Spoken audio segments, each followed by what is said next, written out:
cómo me llamo. Solamente pensar en Tomás Whiskey.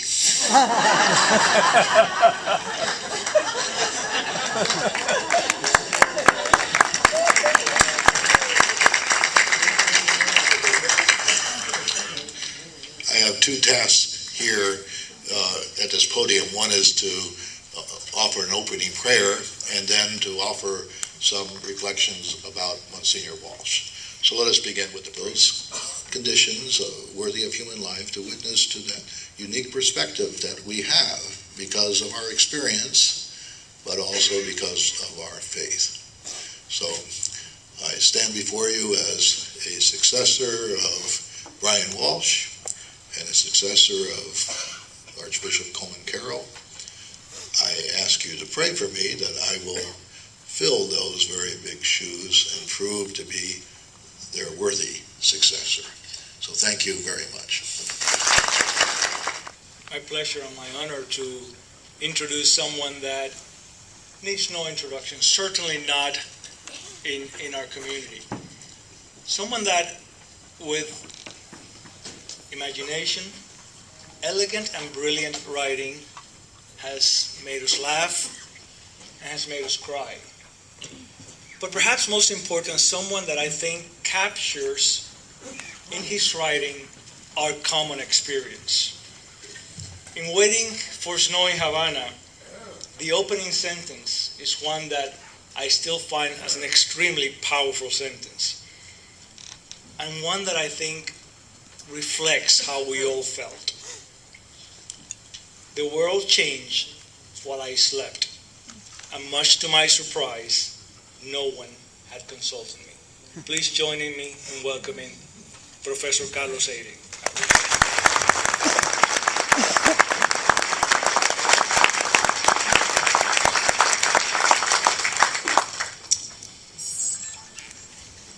Thank you, and thank you all for being here. I think you can probably hear, just before I came down, I caught a cold, so bear with me. Well, this is the hardest job I've ever been assigned, because for the last 8 years or so, I've given, I don't know, I lost count of how many hundreds of talks. But of course, these talks are always to people who don't know anything about Operation Pedro Pan. So now I have an audience that knows everything. What's there left to say? Well, it's kind of hard. But as we all know, the largest exodus of children in the history of the Americas, one of the largest in the history of civilized world and human history, went largely unnoticed by everyone on Earth. Leave it to Cubans to do such a thing. And in this 52-year-long so-called revolution, which is one of the longest in the record of Latin American history and the world. And if you add to that the 6 years before that of Batista, we really outdid ourselves and continue to outdo ourselves, which makes it very hard for the rest of the world to understand us, because they think we're exaggerating, when in fact we are not. Hardly anyone knows about Pedro Pan still, except for Cubans. And every time I give a talk, I ask for a show of hands. How many here in this audience who were alive in the early, mid-60s even heard of this exodus? I get 1 or 2 hands maybe in an audience of around 100 people or so, 60 people, I get 1 hand. And it's usually someone who ran into a Pedro Pan at some point in their lives, not someone who read about Pedro Pan in a newspaper at that time or heard about us in the news. The silence represented to me everything about our history, this exaggeration in our history. I mean, can you get more dramatic or exaggerated than the case of Elian Gonzalez? They find him floating in the ocean, they bring him here, he's got this family, and then all of a sudden the Cuban government starts saying, well, he needs to be with his father. Well, excuse me. lights went on for me. Something is terribly wrong here, and what I'm seeing that's wrong here, it's what's been wrong the whole time, is that the public outside of our community doesn't know our history. And even worse, doesn't want to hear our history. I wrote to every major newspaper and magazine in the United States on my very fancy Yale stationery, saying something very simple. Please put this story in its proper context. Write about the airlift that brought children to the U.S. And actually at that time, when I wrote that letter and sent it all over the place, I did not know that there were 14,000 of us. I thought maybe tops 3,000. When I finally picked up Yvonne Conde's book and found out the exact number, oh man, I fell off my chair. So anyway, I was trying to get the press to put the Elian case in context, not just because of the Pedro Pan exodus and the way in which many of our parents were left trapped in Cuba, but also later, the families that tried to leave together, and the fathers who were sent to labor camps, sometimes for several years, on purpose, so they could, quote unquote, repay their debt to the revolution. And it was a long letter, about a page long. I didn't get a single acknowledgement. Not one publication acknowledged receiving my letter, so I went crazy. The next thing I did, I thought, they're not going to pay attention to me, no matter who I am or what my position is. So I decided to write an essay. And I wrote an essay in which and remember this is the year 2000, I thought humor might be the way to get people's attention. So I wrote an essay in which I proved conclusively that Monica Lewinsky was an agent of Fidel Castro.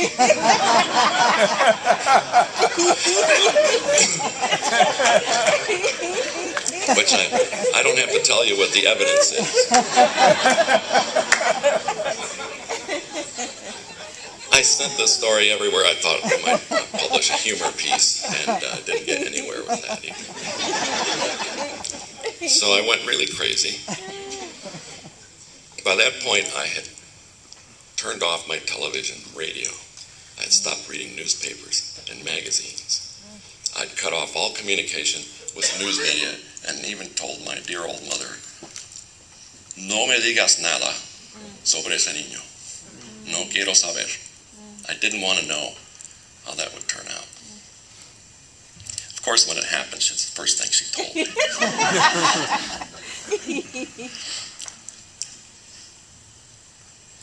I wrote Waiting for Snow in Havana as a result of this trauma of seeing this boy. Sometimes we historians, we're very blind to the way in which we're driven to do history. And actually it's very, very interesting to me that one of my specialties is the place of rituals and symbols in religion, and particularly in Catholicism, and the way in which Protestants reject symbols. When I saw those images behind the newscasters' heads that have his picture, and here it is. And CNN was the worst offender. They never mentioned his name, and actually had the caption under the picture, Cuban boy. I began to tell the story in a way I wasn't supposed to, because my field as a historian is the late Middle Ages and the early modern period, so 1400 to 1700 in Europe, and particularly religious history. I had no business dealing with the Cuban Revolution. But I did, and I'm glad I did, because it opened up the story. People now know, people who pick up my books know about Operation Paid Accepted by my publisher. Kiss the Lizard, Jesus. I couldn't understand why they didn't like that title. So I said, how about Kiss the Lizard, Cuban boy? He said, no, that still won't do. So I thought they were trying to Oprah-ize my title. And I suggested, in all seriousness, how about Kiss My Ass, Oprah? And For some reason, they didn't like that either. Waiting for Snow in Havana is one of 250 titles I came up with and submitted to them, and that's the one they liked. Stuck with that, which is okay. But 9 years later, I find myself in Prague. And the strangest thing happened to me. There I am. I don't know if you've been to Prague. It's a beautiful city. It's one of the most beautiful cities I have ever seen. And what was the place my parents mentioned most often when they tried to explain why they were sending me to the U.S.? No queremos que te manden a Praga. Or Moscow, Berlin, they mentioned some other Eastern Bloc city, but Praga was up head on the list because that's where Fidelito had gone. And I think many of our parents had that image in mind, the image of Fidelito going to Praga, foremost in my parents' mind. So there I am, and it's 20 years after they've gotten rid of communism. And the place is sparkling. And I'm thinking, what am I doing here? What's going on? My country is still under the old system. And then I stumble across a poster for the Museum of Communism in Prague. And I had a Kafkaesque moment. As most of you know, Kafka lived in Prague. So it was a genuine Kafkaesque moment where I asked myself, if I go into this museum, am I a visitor or an exhibit? Because in a very real sense, I'm still an exhibit. All of us are. All of us should travel together and flood the Museum of Communism in Prague and just stand there. Let people look at us. And I asked my tour guide, have you been? She's about our age. She's a woman in her 50s. And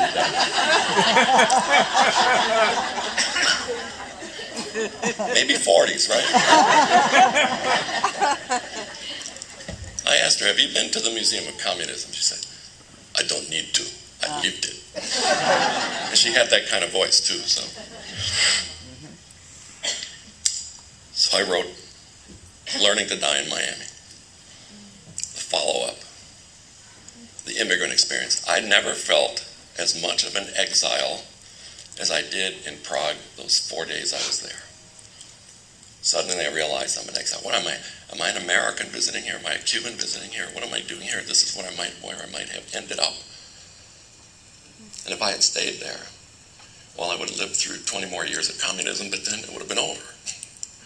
Started thinking about the whole deal, so I'd had enough requests to write volume 2, and I did. When the book finally did come out, the very first group, professional group, to show great interest in the book was the American Association of Retired People. Because they thought it was about old people coming to Florida to die. Yeah. And they even gave me a spot on their Spanish language radio program. And speaking of Cuban exaggeration, I was trying to find a translation for the title. What did I come up with? Miami y mis 1000 muertes. We don't die just once, we die 1,000 times. But the title, in case you haven't picked up the book, has to do with something that all of us went through in a very intense way, which is that when we got on that plane, we died. Arrived here as new people. Very sudden. It's not just our childhood that died. It's our ties to our family. And we came here, we had to instantly become new people in very strange circumstances, for children, even teenagers. I think now that I've had teenagers, even more so for teenagers. To have to be reborn without your parents there is quite a challenge. So the theme of the book, the larger theme of the book, course, remember my Jesuit-like sneakiness, right? It's an immigration story. It's an immigrant story, but it's more than that. It has a deeper level. It's a philosophical and theological level, which is the need all of us have to learn how to die gracefully several times in our lifetime. Because we all die several times in our lifetime. Our case is extreme. Left behind. Records are so important. And there's no record better than first-person accounts. Yes, everyone who writes a first-person account has a peculiar perspective. And sometimes they lie because they don't want to make themselves look better. Or sometimes they leave bad things out because they don't want people to know about the bad things. But there is nothing like a first-person account, testimony, especially to something that is denied by others, or an event, the history of which gets twisted. It's very important to have that. At Yale, where I teach, we have a Holocaust archive. Thousands upon thousands of videotapes of Holocaust survivors.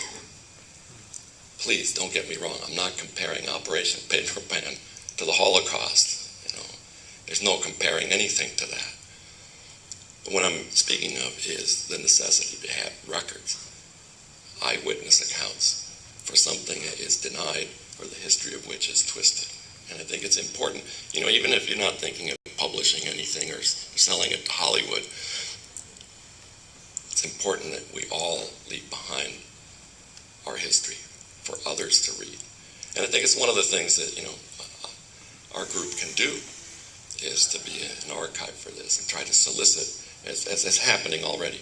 And most important and most immediate, I was very, very happy to hear that we are now taking testimony from parents because they are quickly vanishing. It's very important to have their take on things. This is the one history that still needs to have a book out there, the history of the Pedro Pan parents and what they faced. But simply being eyewitnesses to what happened could be our best contribution. And once people know what happens, once they understand history, as many have said, and sometimes this is attributed to the Spanish philosopher George Santayana, he who doesn't know history is doomed to repeat it. We have a duty to make sure that something like what happened to us doesn't happen again. And I'm not saying that our parents did anything wrong in sending us out. What I'm saying is we need to prevent situations such as the one that forced our parents to send us away. And I'm going to be 61 next week, which means 10 years per book. How many do I have left? It gets a little scary.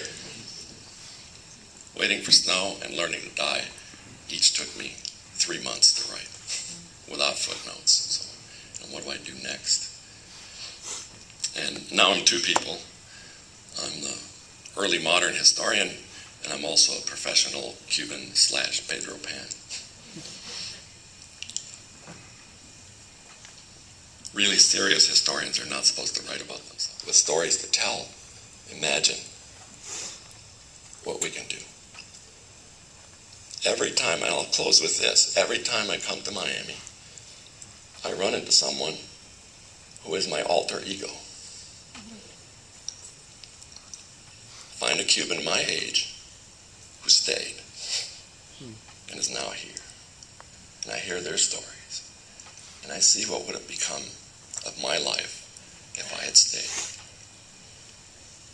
I think of my close friend back in Havana, whom I didn't run into here in Miami, but Paris of all places. Miguel Salas Figueroa, Miguelito. It was his math textbook from 5th grade that convinced me as a child why I needed to leave. My parents were not sending me to school. This is fall of 1961. All the schools are government schools. Miguelito's parents are sending him to school.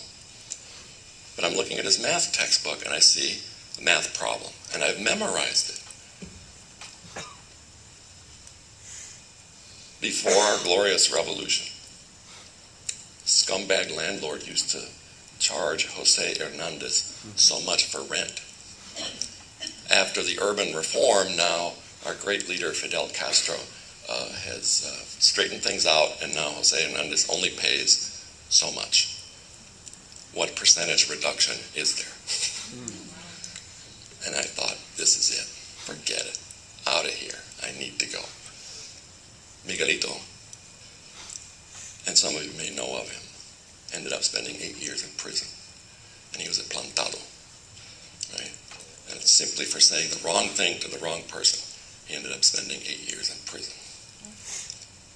That's who we could all been had we stayed. So I thank my parents, I thank God, and I thank you, brothers and sisters, because we are family, even though most of us got scattered and never got to know each other as a family. We have a story to tell, and we have a calling, and our calling is to tell that story as often and as fully as we can. Thank you.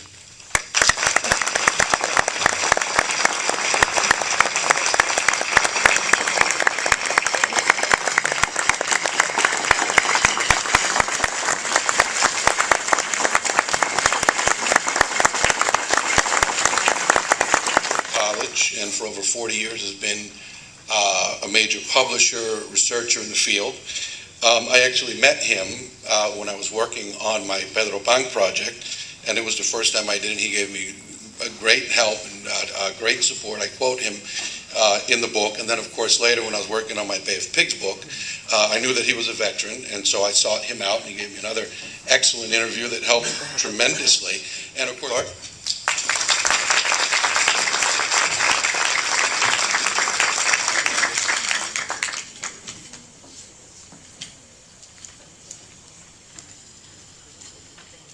thank you, Victor, for your nice introduction. And I remember being with Pedro Pan people a few years ago. It was in a school, I think. I don't know, it was the 20th or so anniversary. For sure, it was not the first color TV, etc., etc. We can mention many, many more, but I'm going to bother you with that. Indeed, we had a tremendous material development. Unfortunately, we didn't have as well the proper leadership development. Simón Bolívar said once, el talento sin probidad es un azote. Talent without probity is a disease, and that was true, very true. Cuba had a lot of talent, but unfortunately, we didn't have sufficient amount of good leadership that will give an example. And that's what I think the United States really is lucky to have. I don't know how many of you know, maybe you can correct me if I'm wrong, that they tried to make George Washington king of the United States. Is that true? Okay, well, you know what happened, and he set the example for the other generations, and definitely set an example of how leadership should actually operate. Unfortunately, in spite of the political leadership, Cuba had advanced to the point, as I said, that was probably ahead of most countries in Latin America, or was first or second in terms of its material development, and was able to recuperate from the disaster of the War of Independence that actually left Cuba in ruins. But as a result of the ingenuity of the Cuban people. And I have been in different countries, and I can tell you that typically Cubans in all those countries have moved ahead. It's that entrepreneurial drive that have actually made Cuba prosper, But unfortunately, again, and this is something that Cubans don't like to hear, we did not have the proper political leadership. We were advancing, indeed, in terms of the political leadership and, you might say, the quality of government, but we had, unfortunately, a tremendous letdown when on March 10th, 1952, that constitutional order that had been functioning since 1940 was broken by someone that actually contributed to the making of that constitutional order. Well, that coup d'etat generated, you can say, a process. On the one hand, some wanted to be a peaceful process of getting rid of that dictatorship that was an authoritarian dictatorship, not a totalitarian dictatorship. And that's very important to have in mind, because if you don't really understand, we cannot really understand the desperation of those rafters, the desperation of those who get into an interview well of a DCA to leave Cuba. Let's face it, at the time of Batista, you could be neutral politically and nothing will happen to you. Now, if you were plotting against the system and so forth, like the case of my brother, well, you would be risking getting killed for sure, right? But then comes a great tragedy. In this process of fighting for the restoration of democracy, came into the light this young lawyer born in Biran in 1926 called Fidel Castro. Be careful what I'm going to say now. He's a great leader, but a great bad leader. The same way that Hitler was a great leader, no questions about it. Castro, indeed, and I had the opportunity to face him and discuss and argue with him when we were in prison. He is a completely different type of leader that Cuba ever had, and probably there is no other in world history. You were saying in Latin America, in world history, there's no other leader that has been there for 52 years. So one thing that we Cubans did was to underestimate this man. The right way to go would have been to have a peaceful transition. But Batista and his stubbornness prevented from happening. But what happened to the Cuban leadership? When I say Cuban leadership, I'm not talking about the political leadership only. That's very important. But I'm talking about the civic. I'm talking about the economic. I'm talking even about the religious leadership. Many of them knew who Castro was. And I don't have time to get into the details here, but in our new edition of Cuba Mito Realidad, this 700-page book that we had published in 90 and 92, we are now finishing the English version. We have a lot of anecdotes showing precisely how we have been dealing with a sociopath. And I have taken the characteristic of sociopathy from the manual of the psychiatrist and so forth, and it's unbelievable how it fits perfectly the description of Fidel Castro and his date in which he has a deep oil pocket, you know, for his own benefit. And he has been successful and played with what, 11 presidents of the United States, practically driven the Soviet Union to bankruptcy. You know, they say that the Soviet Union poured into Cuba 10 times the Marshall Plan that was estimated at that time in about $10 billion. You make your calculations and you will see how he dilapidated that money. All right. By the way, he was a man, or he's a man that never earned his living, nor his brother.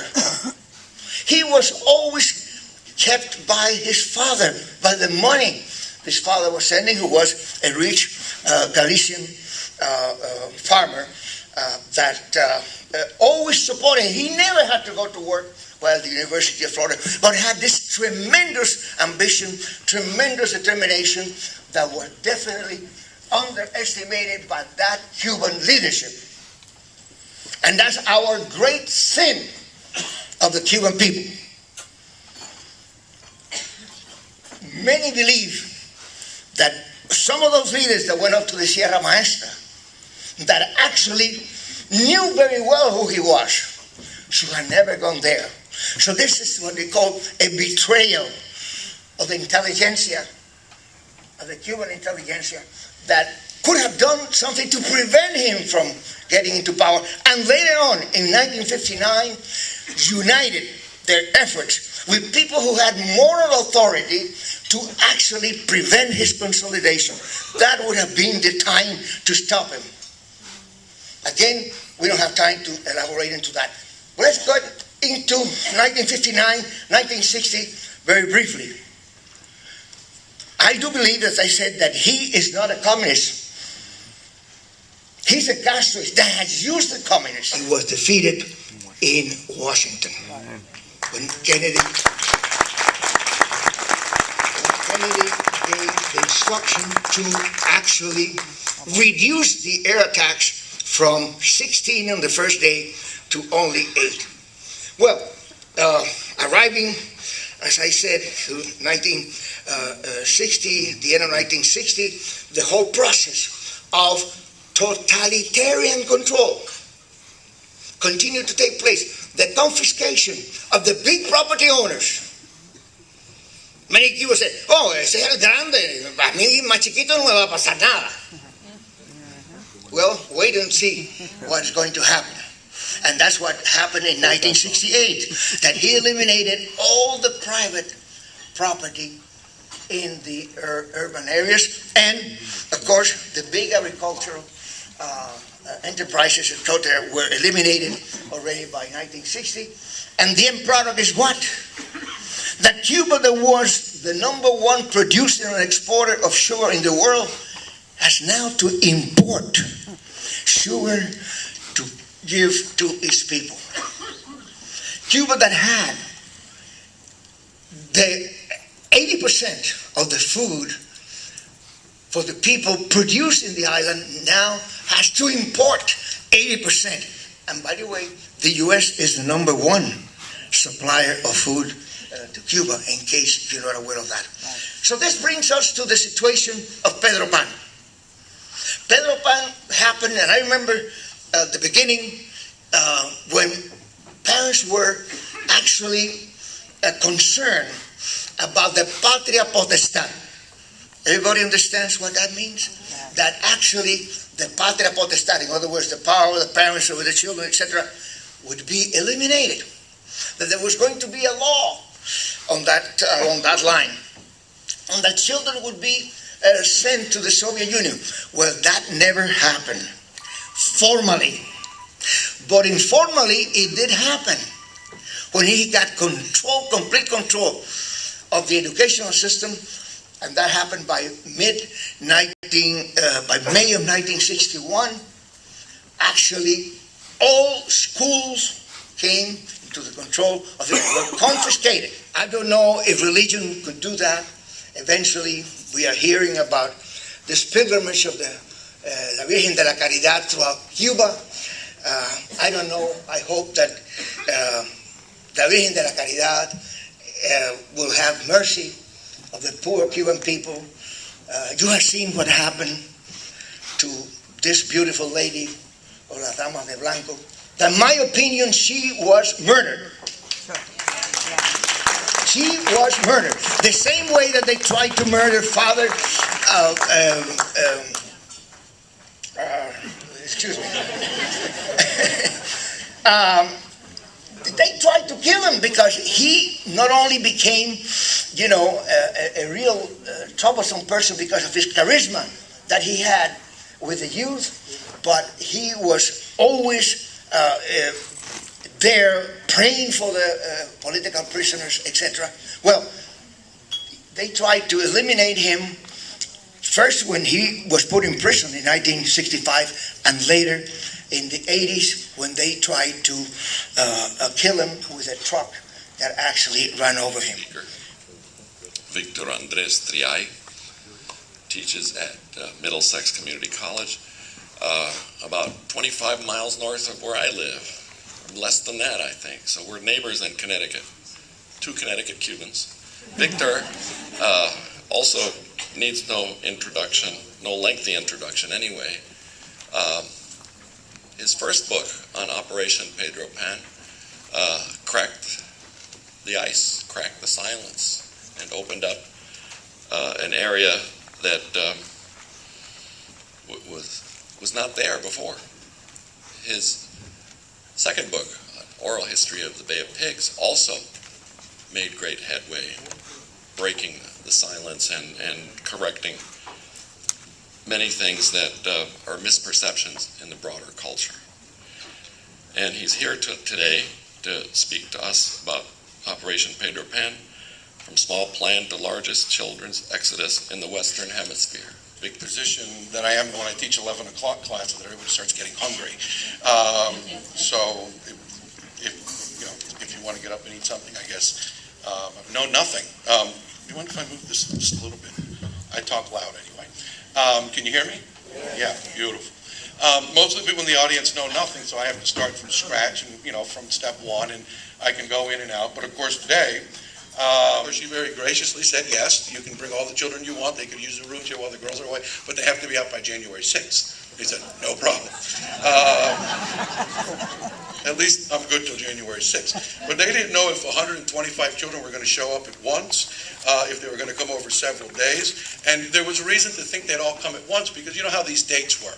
On this anniversary, they're going to make some incredible announcement about some new policy that's radically going to change everybody's life. And sometimes they made those announcements, and sometimes they were rumors. And the rumor going around that on January 1st, the anniversary of the revolution, Castro was going to announce that no more children were allowed to leave Cuba. Right? And that was the rumor. That's what everybody was working under. So Father Walsh was thinking they're all going to be sent before January 1st. And he received right before, or rather on Christmas Eve, Father Walsh got a call saying that the first children would be arriving the next day on Christmas. He didn't know if it was going to be 5 or 100. He had no clue. So he and Luis Cooper went to Miami International Airport to wait for the flights from Cuba, and he wrote about this. I mean, if you stop and think, 6 weeks earlier, he was the head of the Catholic Welfare Bureau in what was then a small diocese, because not only was Miami not as big as it is today, but there weren't that many Catholics here, taking care of 80 children.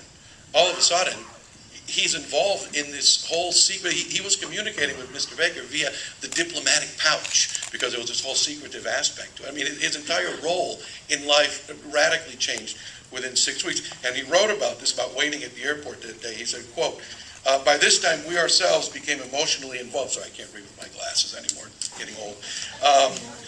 In the race against the January 1st deadline. No longer were we simply a social agency concerned about a community problem. We were now sharing the worries of families we do not even know, hundreds of miles away, in a life and death struggle in the Cold War. Our excitement rose as the time drew near for the first of the flights to arrive.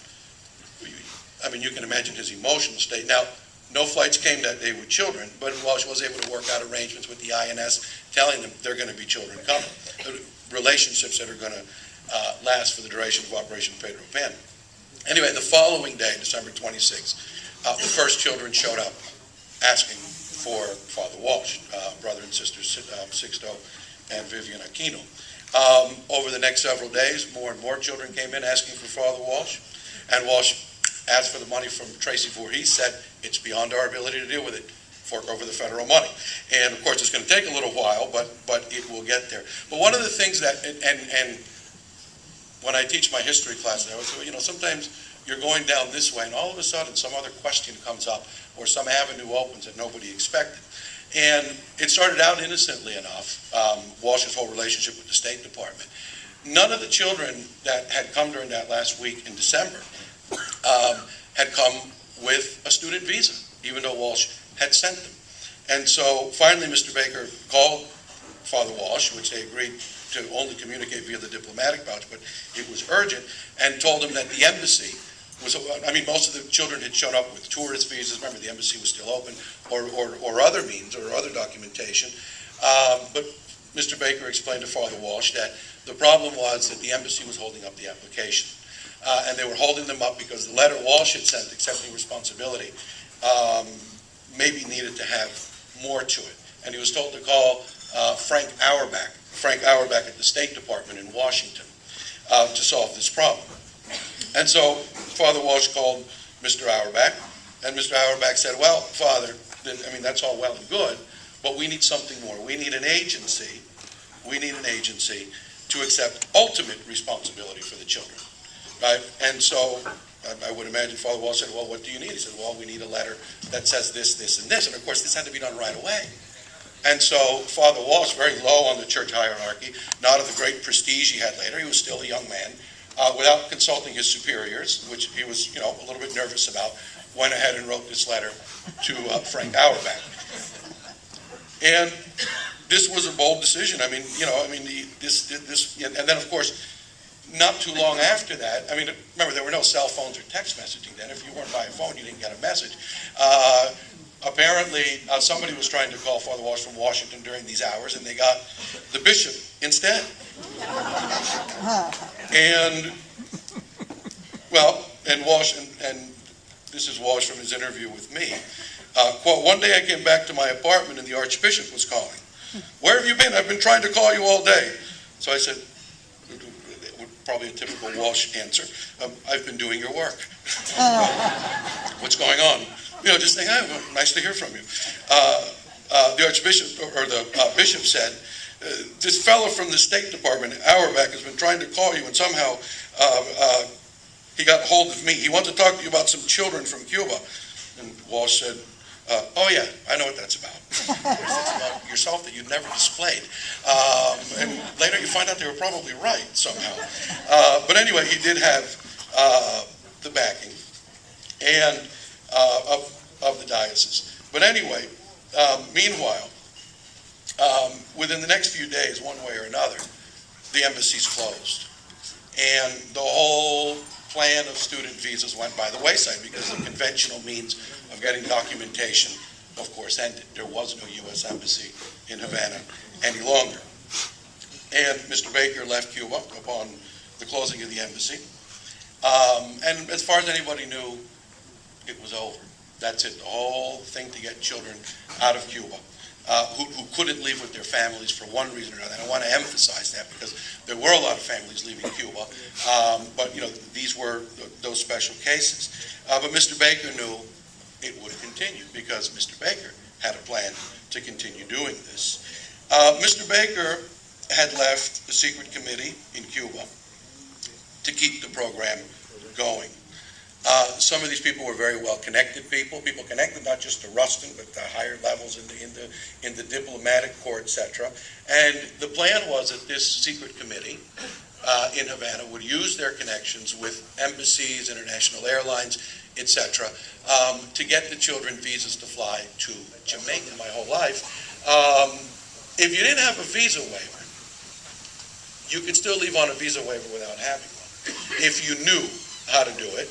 And it only lasted for a few months before the Cuban government shut it down, which was, if there was a visa waiver in your name at Miami International Airport, someone here could go to Miami International Airport, put a visa waiver in Jose Perez's name. Now, the airline in Miami would write to the airline, and they had a plane ticket too, to their offices in Havana, said, Jose Perez has a visa waiver in Miami. They would have that on file. Then the airline in Havana would write a letter, right, Jose Perez has a visa waiver in Miami. And you could use that letter, saying you had a visa waiver in Miami, to buy your airplane tickets and leave the country. This only lasted a few months, but, you did what you could when you can do it. At any rate, some of the people, and a couple more things. Of course, the money was always a challenge. There was no centralized system to do this. At first, of course, the businessmen who helped Mr. Baker, but after that, people sent Father Walsh money in the mail, relatives who were in Miami. There were a million different ways. You needed $25. And in Cuba, $25 was harder to get at this time than you can imagine. At any rate, just to go a little bit through the operation inside of Cuba, like I said, one of the most difficult things I had trying to piece this together was, you're always looking, especially I was a much younger this and set up the system. Pancho Finlay and his wife, Berta de la Portilla, were connected to Rustin. They were key figures in all of this. Pancho was the general manager for KLM, the Dutch national airlines, for Cuba and the Caribbean. He secured places on KLM flights, not just for children, but for a lot of adults as well. He used his contacts with Pan Am to have them cooperate. He and his wife used their contacts at the British Embassy, the Dutch Embassy, the private schools. They distributed countless thousands of visa waivers. And it's estimated, and this number comes from the Operation Pedro Pan group from many years ago, that they were responsible for aiding 5,000 children who left Cuba. Probably 4,900 of those 5,000 children have no idea that the Finlays were responsible for their rescue. Sergio Hiquel and his wife, Serafina Lastra, also friends of the Bakers, involved since the inception, running messages between Miami and Havana early on, distributing visa waivers, British visas, all the same thing. And of course, someone with whom I had a conversation about this morning, Penny Powers, who for some of us remains kind of enigmatic. We know something about her. She was British. She's listed as an English teacher at Ruston, although Chris and I were talking about this morning, and he doesn't recall her teaching at Ruston, but she was definitely connected in one way or another. And of course, she had experience in child refugee movement. She was part, at least I'm told, of Operation Kinder Transport in getting unaccompanied Jewish children out of German-occupied Europe during World War II. She was the main contact with the British Embassy and many other embassies as well, distributed visa waivers, smuggled out underground operatives, used all her networks to help get the children out. She was a British citizen, so finding out her role is a little bit different because she wasn't under the same pressure to relocate in Miami later. In fact, she stayed in Cuba. And Chris told me this morning opened an international school for the children of diplomats and all of that, but she certainly was a main figure. And a lot of this started happening before the Bay of Pigs invasion. But the problem was not for the 5 on the Baker Committee, but for a lot of the underground network that was distributing these visa waivers was the events of the spring of 1961. You had the failure of the Bay of Pigs invasion, and that had the effect of destroying many of the underground networks. New ones would rise in their place. But it wasn't just the failure of the Bay of Pigs that was so important. I call it the trifecta in the spring of 1961. You have the failure of the invasion. Practically during the invasion, Castro finally announces that he's a Marxist-Leninist. And at around that time, all the private schools were shut down. Some during the invasion, never to reopen, and others soon after. Anyhow, so everything changed in many ways, but other people stepped up. Mongo Grau and his sister Paula, through Penny Powers. They were the niece and nephew of Ramon Grau San Martin, a former president. They had a little bit more freedom of movement because they were who they were. And for months helped distribute visa waivers, produced phony visa, distributed airline tickets, money. Again, they all had their underground networks. It wasn't that they were bringing them to you personally, but they were the ones, and they may have, but they had many people working under them. There is a fight over history about this, about the Bay of Pigs invasion, about everything. And people want to own history, right, and their version to be out there. And so I think it requires all of us. Even though I wasn't on Pedro Pan, I didn't have any relatives who were on it, but I feel myself very much a part of the struggle to get the point of view out there. So keep doing what you're doing. Thank you. Am I on next? He would react to it if he would be offended or whatever. That someone, a peon like me would have the audacity to write, a biography about him, or if he would jump. I didn't know, so I bounced the idea off him. Right? And of course, by this time, the Pedro Pan book had come out, the Bay of Pigs book was coming out, and I asked him, and waited, and he kind of did this. I was like, wow. Because if that was me, someone came to me and said, I want to write a biography of you, I'd be like, really? Well, let's sit down. We start from the beginning. But he was so unpretentious. He was, for all his greatness, for all his fighting, he was one of the revered, a potential saint in my mind, who kept his humility at all times. Such is true greatness. The biography never got written because unfortunately he passed away before anything became of that. So what motivated him? What made him care for these children? What made him to continue fighting for Haitian refugees, for the elderly, against segregation? In short, for the most vulnerable and disenfranchised members in his community. What made him brandish his sword constantly to fight for the flock he'd been given to protect. At the risk of sounding horribly naive and innocent and whatever, impressionable, I think I know what motivated him. Maybe I'm wrong, but I don't think I am. I really do believe he lived his faith. He lived his priestly calling. He lived his vocation, right? He lived the central Christ's teaching on the Sermon on the Mount that we find in the book of Matthew. And of course, later in the book of Matthew, we find another instructive passage whose moral, I believe, is maybe the central message of Christianity. And I think maybe, I don't know, because I never asked him what motivated you. I'm just speculating here what may have motivated him to do this. And this is from, you've all heard this, but maybe in this context it'll sound a little bit different. This is from the book of Matthew. Quote, the king will say to those on his right, come, you who are blessed by my Father. Take your inheritance, the kingdom prepared for you since the creation of the world. For I was hungry, and you gave me something to eat. I was thirsty, and you gave me something to drink. I was a stranger, and you invited me in. I needed clothes, and you clothed me. I was sick, and you looked after me. I was in prison, and you came to visit me. Then the righteous will answer him, Lord, when did we see you hungry and feed you, or thirsty and give you something to drink? When did we see you a stranger and invite you in? These brothers and sisters of mine, you did for me. Naive to view him this way as a motivating factor? Maybe, but I do believe this is what motivated him, somewhere deep down inside. He wasn't pretentious enough maybe to come out and say it, but I do think that that's what was inside. He was one of the most genuine people I'd ever met, a man of unimpeachable character and devotion to his priestly vocation, a man who was a humble servant of God, serving and fighting for the humble, vulnerable flock God had given him, and fight he did, and the product is in this room today and out throughout that city that you see.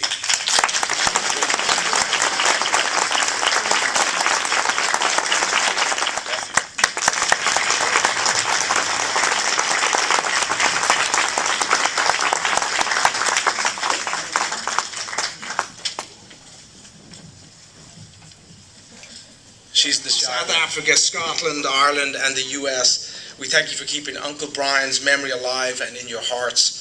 We are extremely appreciative and very proud of all his achievements, but appreciative of all the honors that you have bestowed on him over the years. It has really been incredible.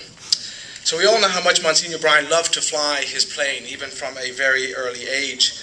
And in many ways, flying has been a good metaphor, is a good metaphor for the higher purpose by which he lived his life. He always operated at an altitude, and it is so real and warm to be in this room here today and hear your history, which we've heard obviously over the years, but never sometimes at the depth. Roshan again and I are just delighted to be representing the family here. So Monsignor Brian was very much a man. He did the same with so many of our cousins. He traveled to New York for his final surgery, and once again reached out. He stayed with us. We had a lovely evening with him, and he came done. And it was really, though, at his funeral here in Miami when I really experienced the outpouring of love from the Miami and Pedro Pan community that I realized much more fully the kind of impact that he had on so many. He was our Uncle Brian. He was one of the family. He was not the saint, so to speak, that we hope he will become. But this is really because, and Victor said it, he was really a very humble person when I look back on it. I don't recall him ever talking about the good things that he did, ever, in all the years that we used to spend time with him. Now, don't get me wrong, he was also a very confident person who had very strong opinions. And as children, we would be on our best behavior around him, given his, as you know, his booming, deep, and very much mixed Irish and American accent, which I've sort of picked up over the years myself.